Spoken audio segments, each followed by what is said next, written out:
오늘 우리 함께 나누실 말씀 주제는 베다니의 마리아 마르다라는 내용입니다.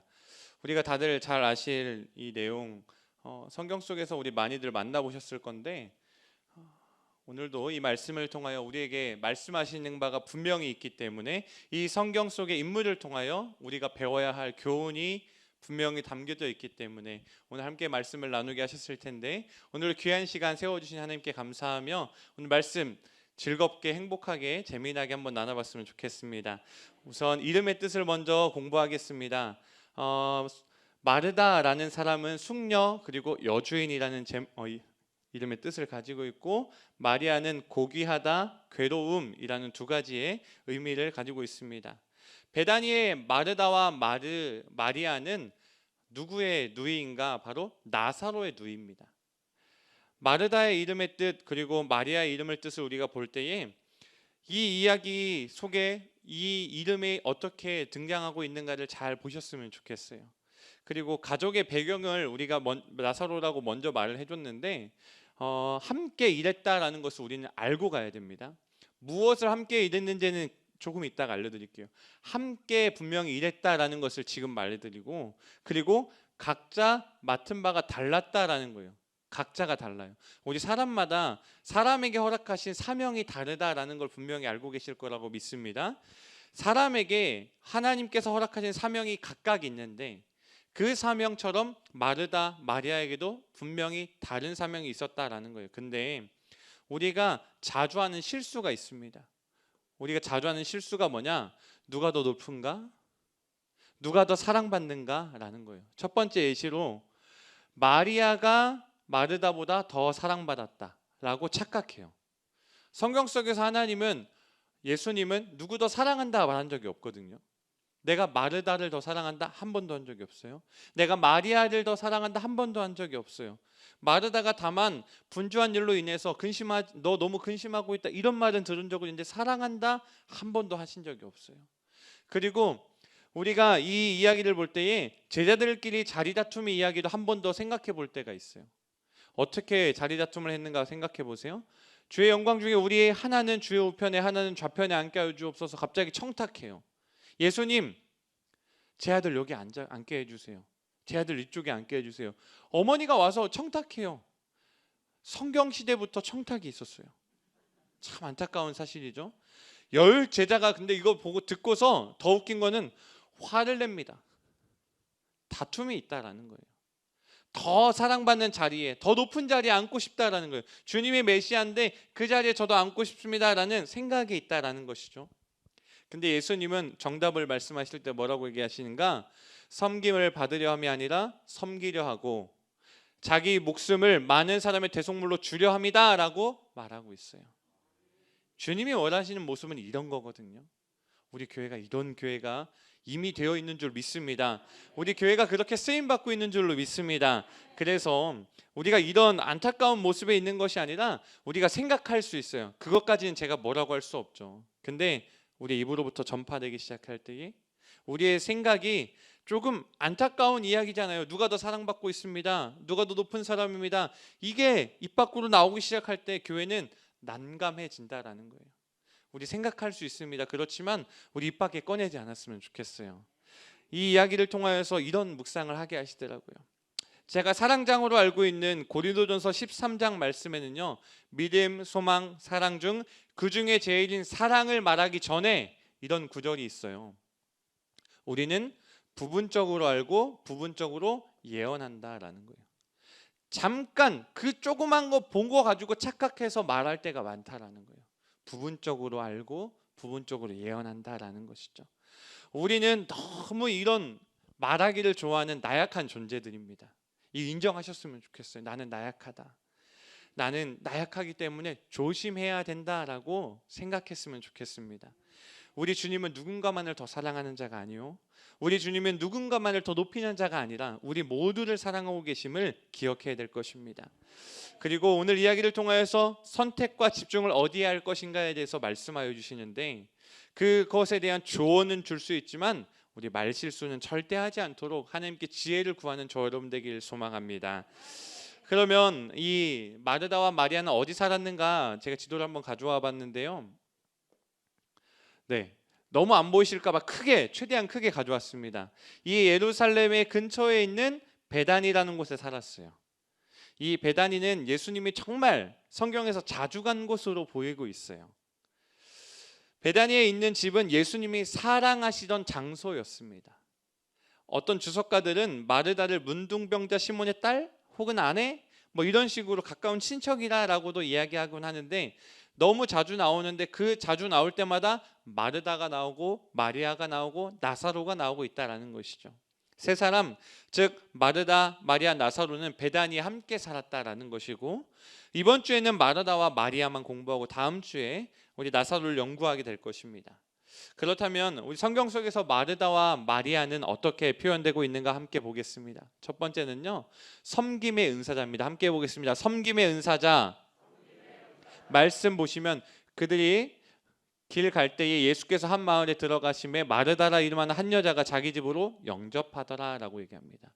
섬김을 어떻게 하는가? 영접하더라. 한 여자, 마르다라는 한 여자가 섬김에, 이것은 마르다만을 표현한 성경 구절인데요, 마르다는 섬김의 은사를 가지고 있었다라는 거예요. 그녀는 주님을 정성과 마음 다해서 모셨다라는 거예요.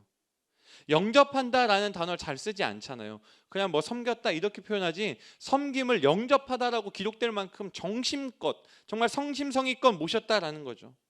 예수님께서요, 나사렛 지방에서 그분의 가정을 떠나신 이후에 안식과 휴식을 위해 다시 나사렛 가신 적이 없어요.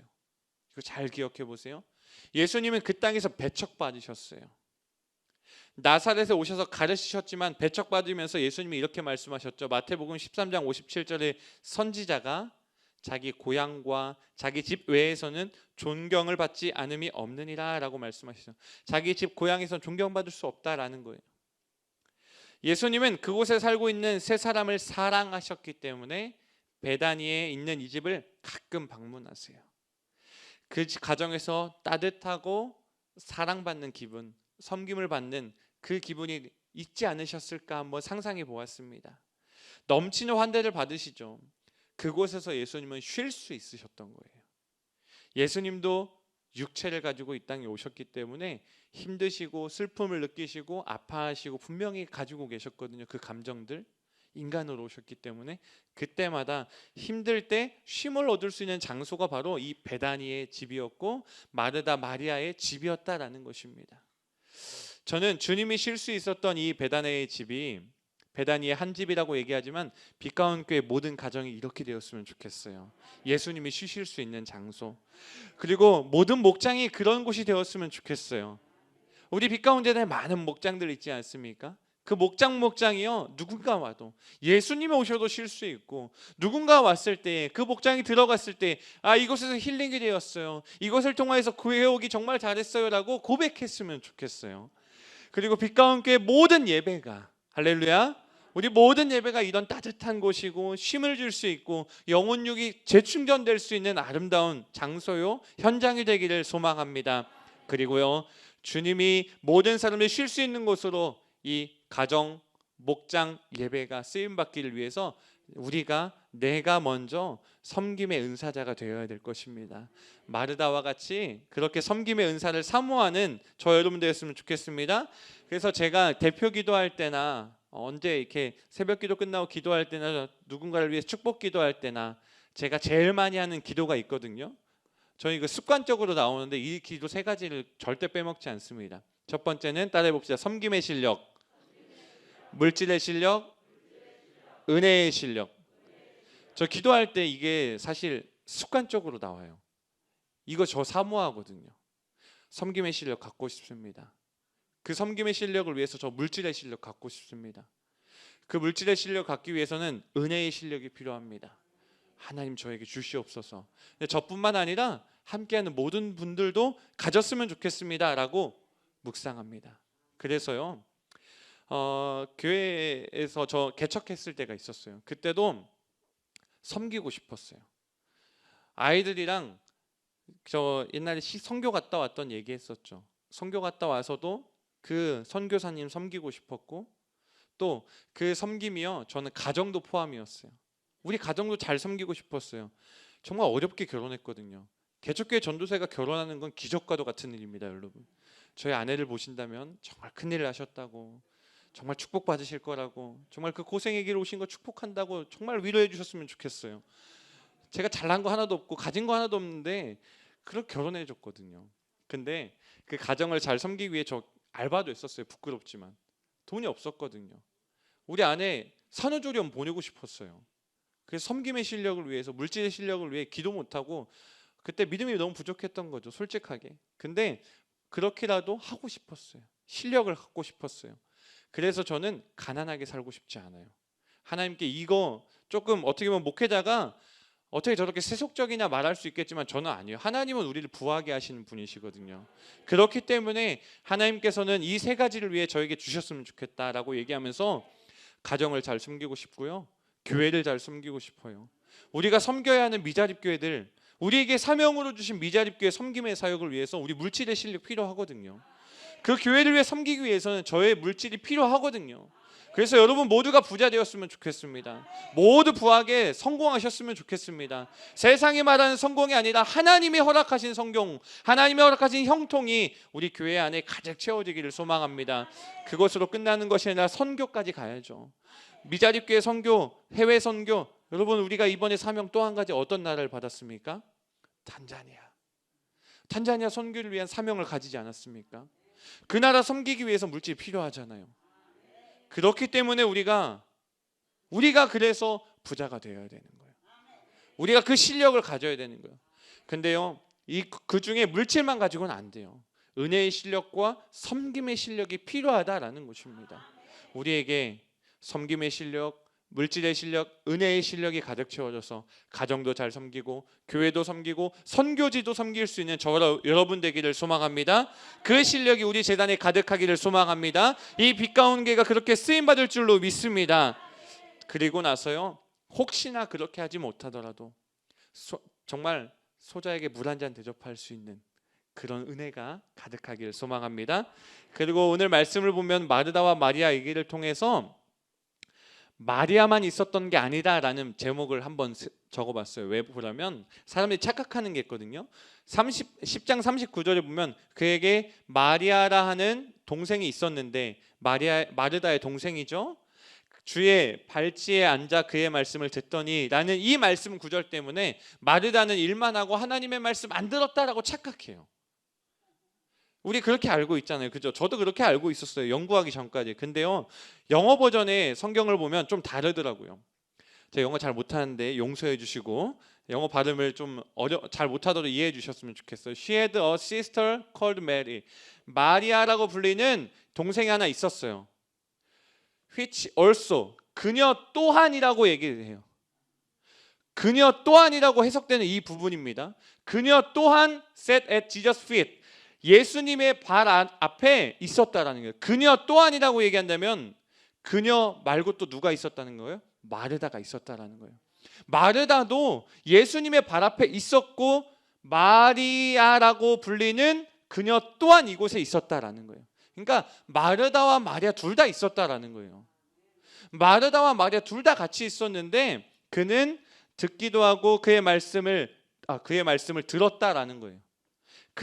예수님의 발 앞에서 그의 말씀을 들었다라는 것이죠. 그러니까 마리아만 그 자리에 있었다 아니라는 거예요. 마르다도 그곳에 있었다라는 것을 우리 영어 성경에 써 있더라고요. 우리가 번역을 좀 아쉽게 한 거지 않을까 생각해 봤어요. 한글로 번역되면서 also라는 단어가 빠진 것 같더라고요. 그래서 그것을 볼 때에 마르다는 그럼 같이 있었는데 갑자기 음식 준비가 우선이 돼요. 누가복음 10장 40절을 보면 마르다는 준비하는 일이 많아 마음이 분주한지라 라고 말씀이 기록되어 있죠. 마르다는 그 집의 주인이었을 거예요. 말씀을 듣는 것도 사모했지만 예수님을 위한 음식 준비가 필요하다라고 생각한 거예요. 예수님 배고프실 거잖아요. 그러다 보니까 예수님 앞에서 가만히 말씀을 듣는 동생을 보면서 준비 같이 하고 같이 말씀 들으면 좋을 텐데. 여러분 신방 가면 그런 분들 있잖아요. 갑자기 축복 기도하기 시작하면 갑자기 일어나가지고 갑자기 막 덜그럭 거리고 준비하고, 근데 아멘 하자마자 딱 드시죠. 이렇게 꺼내놓는 분들 잘못됐다라는 거 아닙니다. 시험 들지 마시고요. 그런 분들 있잖아요. 마르다가 그런 모습이었을 거라고 상상해 보는 거예요. 그래서 예수님께 요청하죠. 어떻게 요청합니까? 주여, 내 동생이 나 혼자 일하게 두는 것을 생각하지 아니하시나이까 그를 명하사 나를 도와주라 하소서라고 얘기해요. 주님, 저 도와주게 해주세요. 함께하게 해주세요. 우리가 놓치는 것은 바로 이 부분이라는 거예요. 마르다도 그분의 발 앞에 있었고 그곳을 사모했다라는 거예요. 그러니까 빨리 준비 같이 하고 같이 하게 해주세요라고 말했을 거라는 거예요. 그리고 나서 갑자기 이제 이 말씀 너무 사모하고 있는데 갑자기 떠오르는 거잖아요. 여러분은 신방 가서 목사님 섬기는 거 사모하시는 분들 얼마나 많으십니까? 담임 목사님 딱 오시면 맛있는 거 드리고 싶고 좋은 음식 드리고 싶고, 그래서 신방 받으면 정말 상이 넘치게 자꾸 준비해 주시는데 저 갈 때는 안 그러셨으면 좋겠어요. 저 갈 때 그냥 물 한 잔만 주셨으면 좋겠어요. 근데 마르다가 그런 마음이었을 거예요. 봉사적인 마음이 번뜩였다라는 거예요. 섬기고 싶다. 마르다에게 행하는 것이 주님 앞에 말씀을 듣는 것보다 갑자기 더 중요해졌어요. 예수님을 섬기기 위한 거였거든요. 41절에 예수님은 이렇게 얘기하시죠. 주께서 대답하여 이르시되 마르다야 마르다야 내가 많은 일로 염려하고 근심하는구나 라고 얘기합니다. 많은 일로 염려하고 근심한다라고 얘기해요. 근심했다라는 말은요, 마음이 혼란한 거예요. 말씀도 듣고 싶고 예수님을 잘 섬기고 싶고. 그녀도 그분의 발 앞에 있기를 얼마나 원했겠어요. 여기서 예수님이 눈앞에 있는데 갑자기 막 딴 데 가고 싶은 사람 누가 있겠어요? 없다라는 거예요. 근데 예수님을 더 잘 섬기고 싶으니까, 예수님께 맛있는 음식 대접하고 싶으니까 음식을 준비해야만 했기에 분주해졌다라는 거예요. 이런 모습이요, 우리 가정에서도 정말 심심찮게 일어나거든요. 불평하는 가족의 말로 인해 목장 예배를 위해 준비하다 일어난 예화를 제가 가져와 봤습니다. 벌써 웃으시면 안 되는데.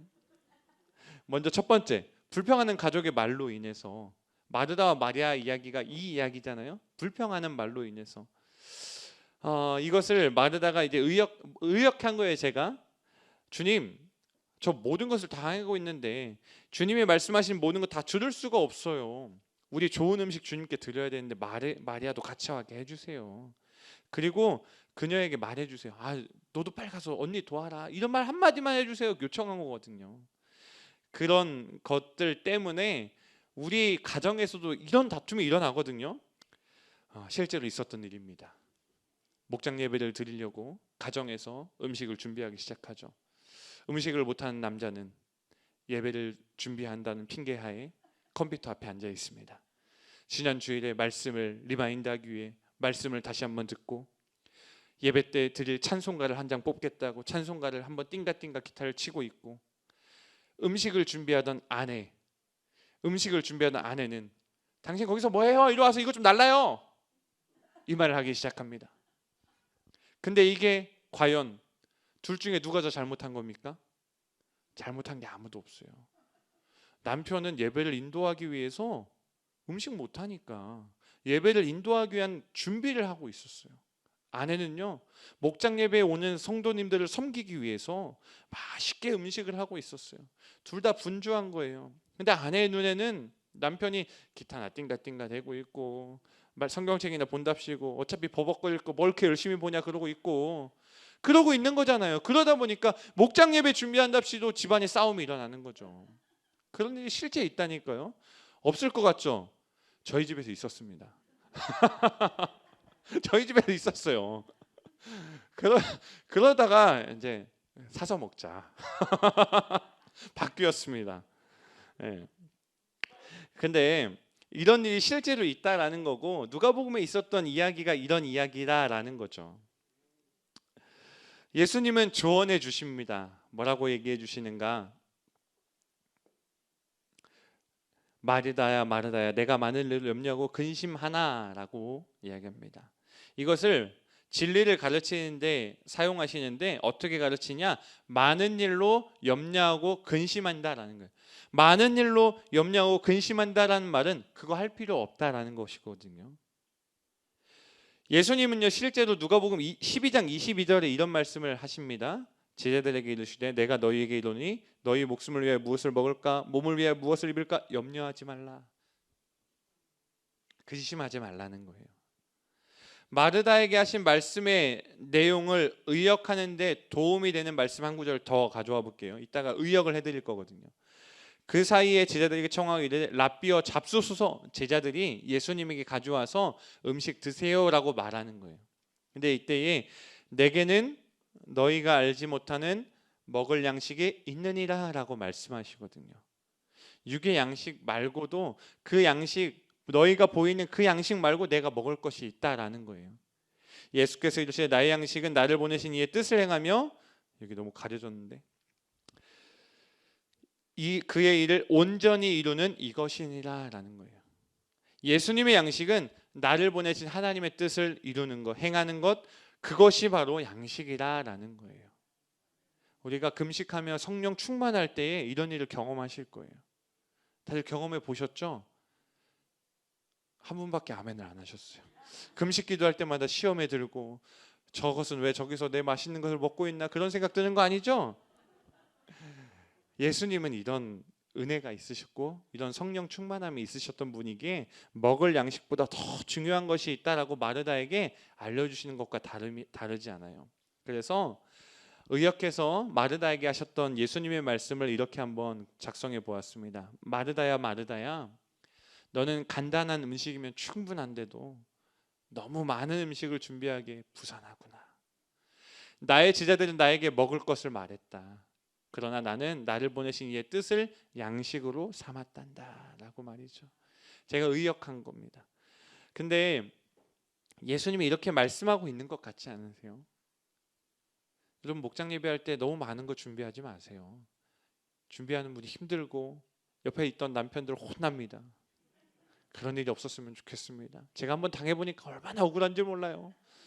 예배 인도하기 위해 열심히 기타 연습하고 있었고 말씀 리마인드하고 있었거든요.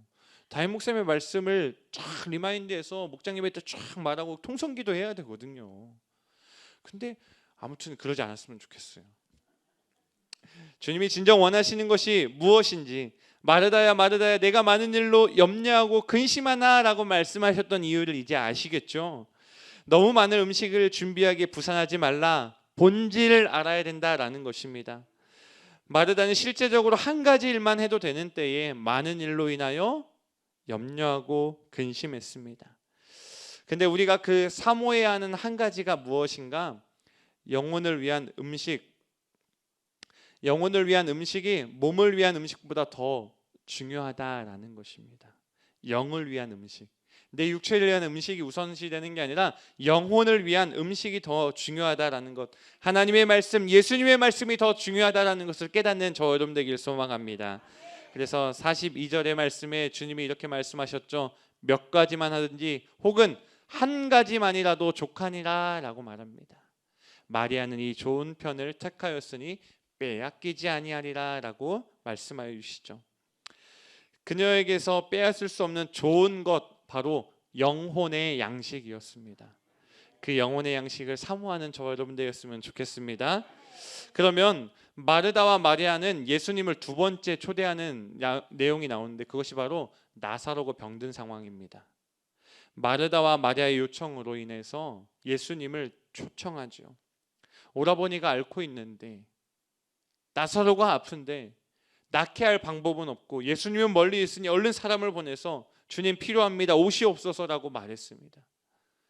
그 상황 속에서 예수님이 돌아오고 계시는데 나사로는 죽은 것 같은 모습을 보이고 있습니다. 냄새조차 나고 있습니다. 그 두 여인의 행동을 한번 보실까요? 요한복음 11장 20절 말씀에 마르다는 예수께서 오신다는 말을 듣고 곧 나가 맞이하되 라고 써 있어요. 근데 마리아는 집에 있었어요. 이 말씀 보면 마리아가 나쁜, 그죠? 이 말씀 보면 마리아가 나쁘잖아요. 근데 우리는 그런 말 한 번도 안 하잖아요.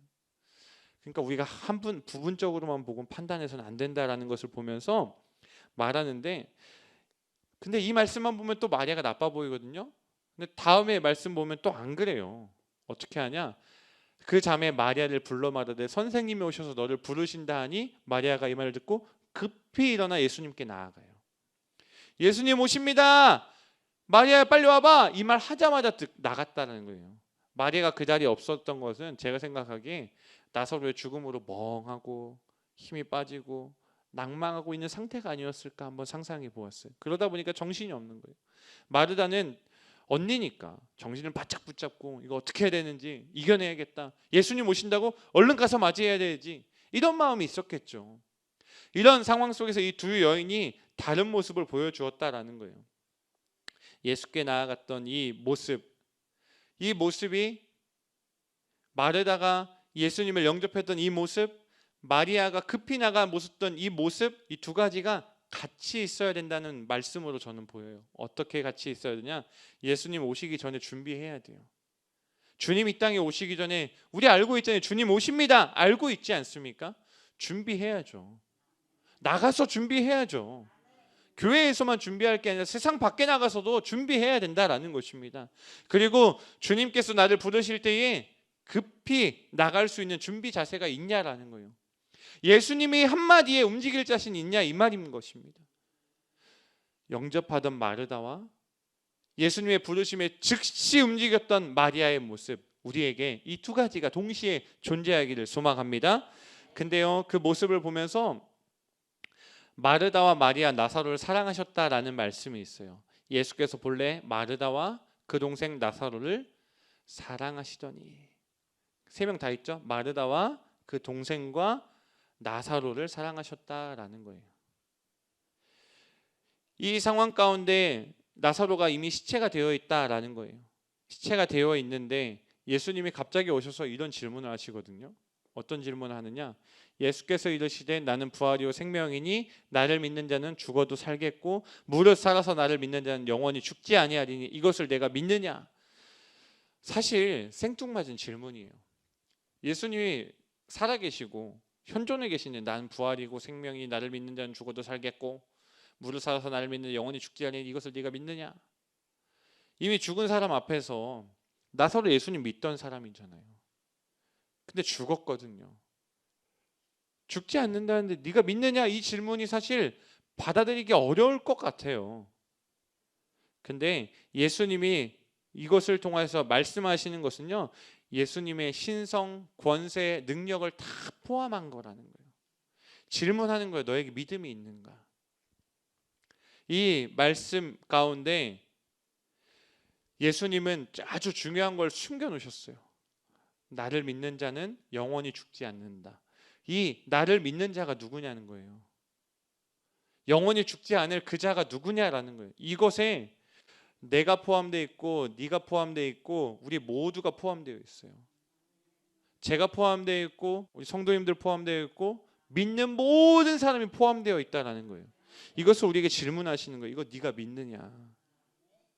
마르다가요 아주 놀라운 고백을 하죠. 어떤 고백을 합니까? 주여 그러하외다. 주는 그리스도시요 세상에 오시는 하나님의 아들이시니 내가 믿나이다 라고 말한다는 거예요. 이 말씀을 읽으면서 누가 떠오르세요? 베드로죠. 베드로의 신앙 고백이 떠오르죠. 베드로가 마태복음 16장 16절에 뭐라고 얘기합니까? 주는 그리스도시요 살아계신 하나님의 아들입니다 라고 고백하죠. 누가 베꼈을까요? 중요하지 않습니다. 근데 중요한 건 뭐냐? 이 믿음의 고백이 존재한다라는 거예요. 마르다가 하고 베드로가 하고 있는 이 고백, 이 신앙 고백이 나의 신앙 고백이 되어야 될 줄로 믿습니다. 그래서 믿는 자는 죽어도 살겠고라는 그 말씀에 속한 존재가 저 여러분들이 되었으면 좋겠습니다. 그리고 나서 나사로를 살리시고 마르다와 마리아에 대한 예수님의 마지막 방문이 있어요. 요한복음 12장의 이야기인데요. 거기서 예수를 위해 잔치할 새 마르다는 일을 하고 나사로는 예수와 함께 앉은 자 중에 있더라라고 기록되어 있습니다. 예수님을 위한 잔치가 벌어집니다. 사실 이 잔치는요, 예수님이 예루살렘에 입성하기 전 잔치입니다. 예루살렘에 왜 들어가셨죠? 십자가 사건은 십자가 고난을 당하시기 위해 예루살렘에 들어가는 장면 직전입니다. 그리고 아무것도 모르는 예루살렘 백성들은 호산나 호산나 이렇게 외치고 있었죠. 안타까운 상황이죠. 마르다와 마리아는 이 장면을 알고 있었을 거라고 성경학자들은 예상합니다. 성경에 기록된 대화가 밝거나 막 활기차거나 그러지 않거든요. 좀 침묵하고 조용한 분위기에 요한복음이 기록되어 있거든요. 마리아는요, 어떻게 했는가 잘 보세요. 향내가 나는 순전한 나드 한 근, 비싼 향유라고 써 있어요. 나드 한 근을 가져다가 예수님의 발에 붓고 자기 머리털로 그의 발을 닦으니 향유 냄새가 그의 집에 가득하더라라고. 알고 있었을 것 같아요. 그 비싼 향유를 갑자기 예수님의 발에 붓고 자기 머리카락으로 닦고 섬기는 그 모습. 그 모습이 이 상황을 상상해 보니까 눈물이 날 지경이에요.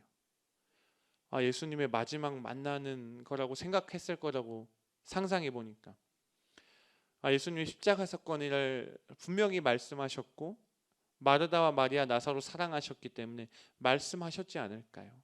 나 이제 마지막이야. 그냥 상상해 보는 겁니다. 그러니까 그가 가지고 있는 모든 것, 정말 비싼 거 가지고 예수님을 마지막으로 섬기기를 원했다는 거예요. 근데 여기서 초치는 한 사람 있죠. 가룟 유다가 이 향유를 300데나리온을 팔아 어찌하여 가난한 자에게 주지 않느냐라고 이야기합니다. 안타까운 거예요. 가룟 유다도 그 잔치에 있었지만 예수님의 그 상황을 이해하지 못했고 마리아의 그 행위를 이해하지 못했어요. 예수님의 반응은 요한복음에도 나와 있지만 마태복음에 더 자세하게 내용이 나오거든요. 26장 12절의 말씀에 이렇게 기록되어 있습니다. 예수께서 하시고 그들에게 이르시되 너희가 어찌하여 이 여자를 괴롭게 하느냐. 그가 내게 좋은 일을 하였느니라. 가난한 자들은 너희와 함께 있거니와 나는 항상 함께 있지 아니하리라 라고 말합니다. 이 여자가 내 몸에 이 향유를 부은 것도 내 장례를 위하여 함이니라. 주님이 벌써 장례라는 말씀을 하고 계시지요. 이 모습을 보면서 상상하는 거예요. 마리아는 알고 있었구나. 그렇게 섬겼구나. 우리는 주님께 어떻게 섬기고 있습니까? 나는 예수님께 어떻게 섬기고 있습니까? 주님 곧 오신다 말씀하셨는데 마리아는 이렇게 섬기더라고요. 그 당시에 발이라는 것은 얼마나 지저분했는지 아시죠? 얼마나 먼지가 많이 쌓여 있는 것인지 아시죠? 얼마나 냄새가 나는 것인지 아시죠?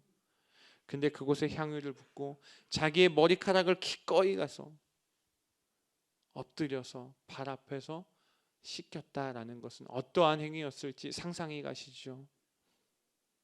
예수님은요, 이 마리아의 행동에 대해서 이렇게 말씀하여 주셨습니다. 내가 진실로 너희에게 이르노니 천하에 어디에서든지 이 복음이 전파되는 곳에서는 이 여자가 행한 일도 말하여 그를 기억하리라 하시니라. 주님께 기억되는 한 사람, 후대에 복음이 전해지는 곳곳마다 전해지는 한 사람의 이름이 마리아로 기록되었습니다. 마르다 같은 사람도 필요하고 마리아 같은 사람도 필요합니다. 주님께 기억되는 그 세 글자, 나의 이름이 되면 얼마나 영광스럽겠습니까?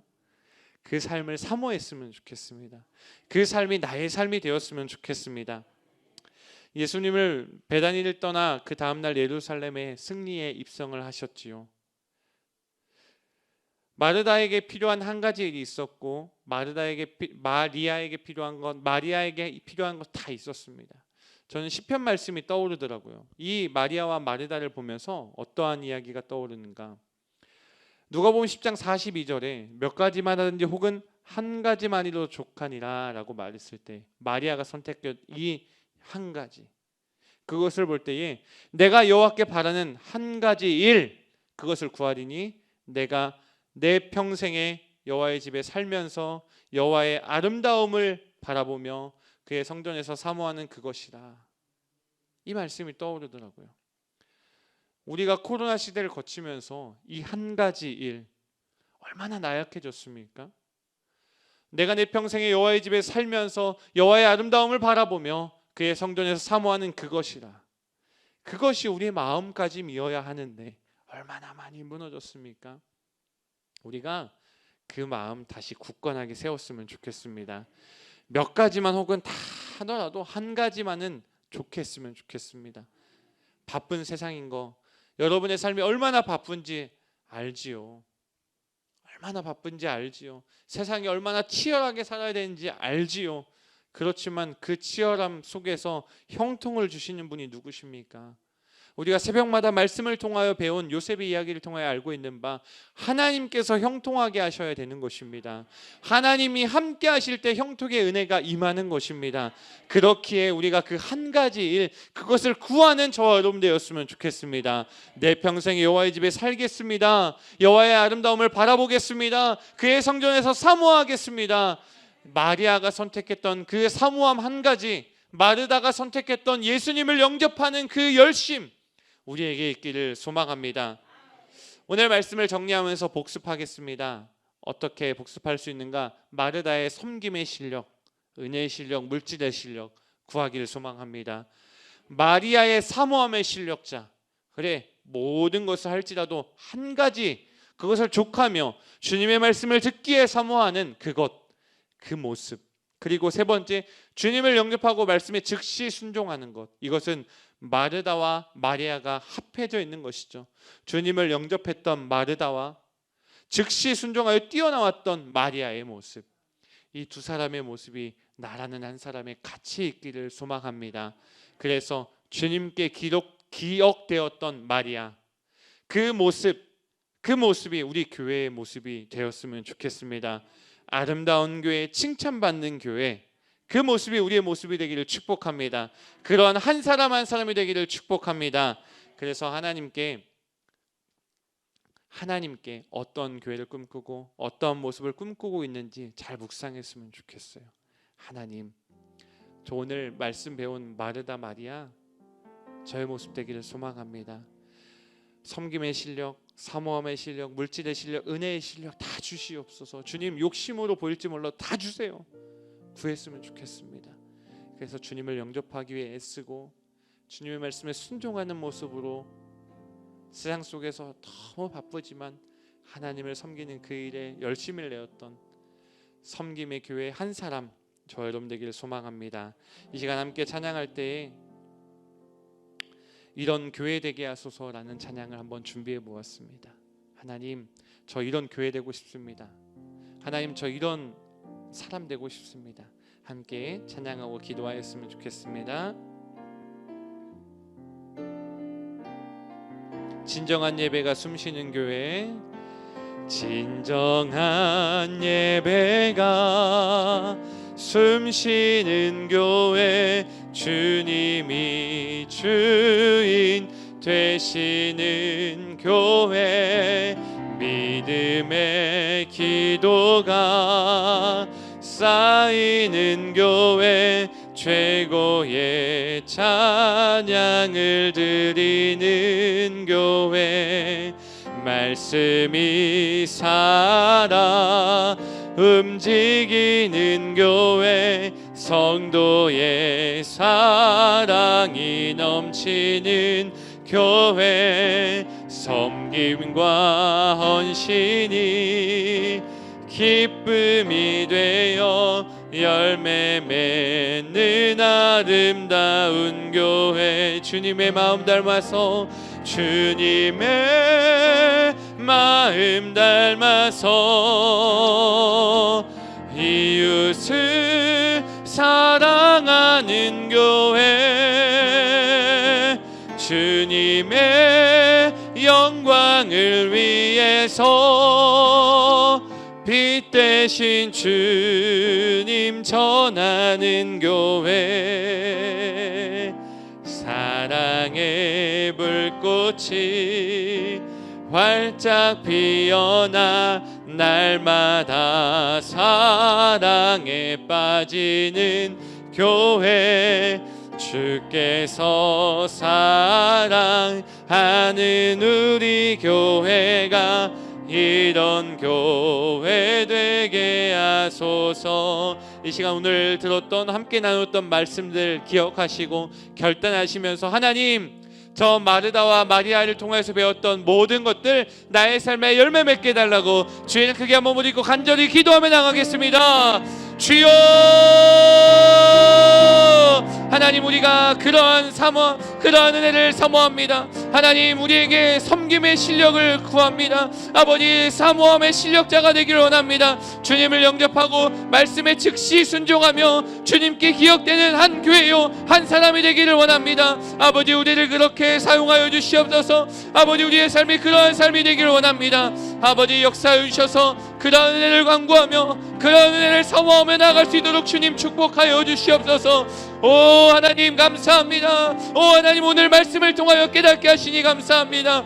나에게 허락하셨던 이 마르다의 모습, 주님을 영접하였던 그 마르다, 섬김의 실력이요 은혜의 실력이요 물질의 실력을 갖추었던 그 삶이 나에게 있기 원합니다. 우리 교회에 있기 원합니다. 우리 목장 선교회마다 있기 원합니다. 아버지, 그렇게 사용하여 주시옵소서. 그렇게 사용하여 주시옵소서. 아버지, 더욱더 기도하는 것은 아버지, 정말 하나님의 말씀에 즉시 순종하고 즉시 움직였던 그 모습도 우리에게 있기 원합니다.